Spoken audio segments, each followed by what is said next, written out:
Let's head around the Inside Politics table, ask our great reporters to share something from their notebooks. Robert Costa.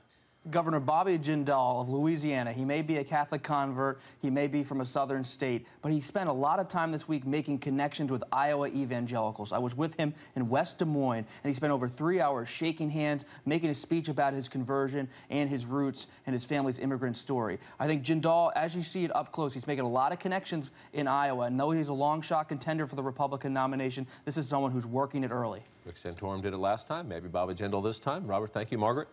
No sweater vest, but I would look for girl power to be a continuing theme all the way through into the new year. You saw a little bit of it with President Obama and his year-end news conference where he called on all women, and some of that may have just been goodwill to appease Michelle and the girls before he embarks on several rounds of golf in Hawaii. But there are a couple other things at play, too. Some of it is burnishing his own legacy. You've seen him tap a woman to be the next Attorney General, tap another woman to be the #2 National Security Advisor under his female National Security Advisor. But also some ongoing criticism because he's probably not going to have a female Chief of Staff, probably not going to have a female Press Secretary. So some of this is about his own legacy, but a lot of it is about gearing up for 2016.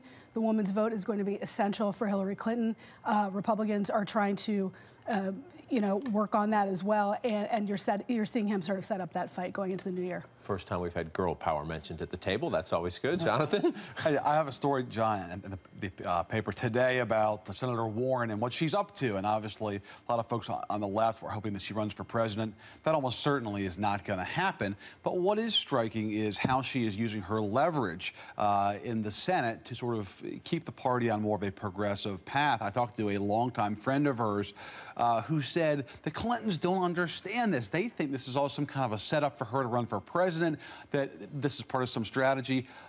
This friend of Warren said this is who she is. She really believes in this stuff, and she gets the fact that she has this moment, and she's taking advantage of that.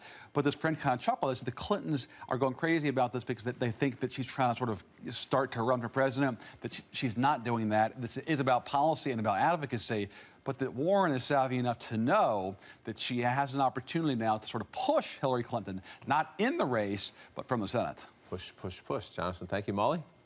All eyes on the House. You know, come January, there's going to be a lot of talk about the new Republican Senate majority. That obviously is what we didn't have before, and there's a lot of speculation about how they're going to behave.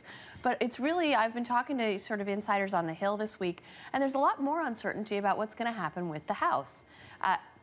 John Boehner's going to have a bigger House majority to work with, but we don't know as much about these new members. You know, a lot of the new senators, we're pretty sure, are going to be votes for leadership, but it's a real wild card in the House whether Boehner's going to be empowered by this larger majority or whether they're going to be an even bigger thorn in his side in the way we've seen in the past. So as we look to whether the relative harmony and lack of drama of this lame duck period can continue in the new Congress, I think that's going to be a major factor.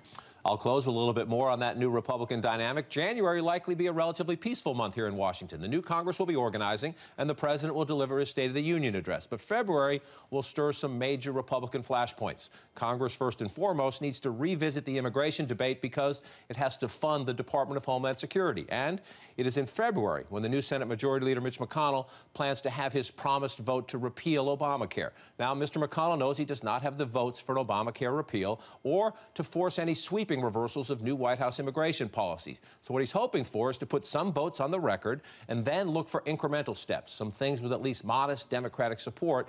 And he believes the vast majority of his Republican members are ready now to ignore the Tea Party complaints of surrender. McConnell's take is that 2014 proved the Tea Party is loud, but not able to deliver on threats to Republican incumbents. February will test whether other Republicans buy that.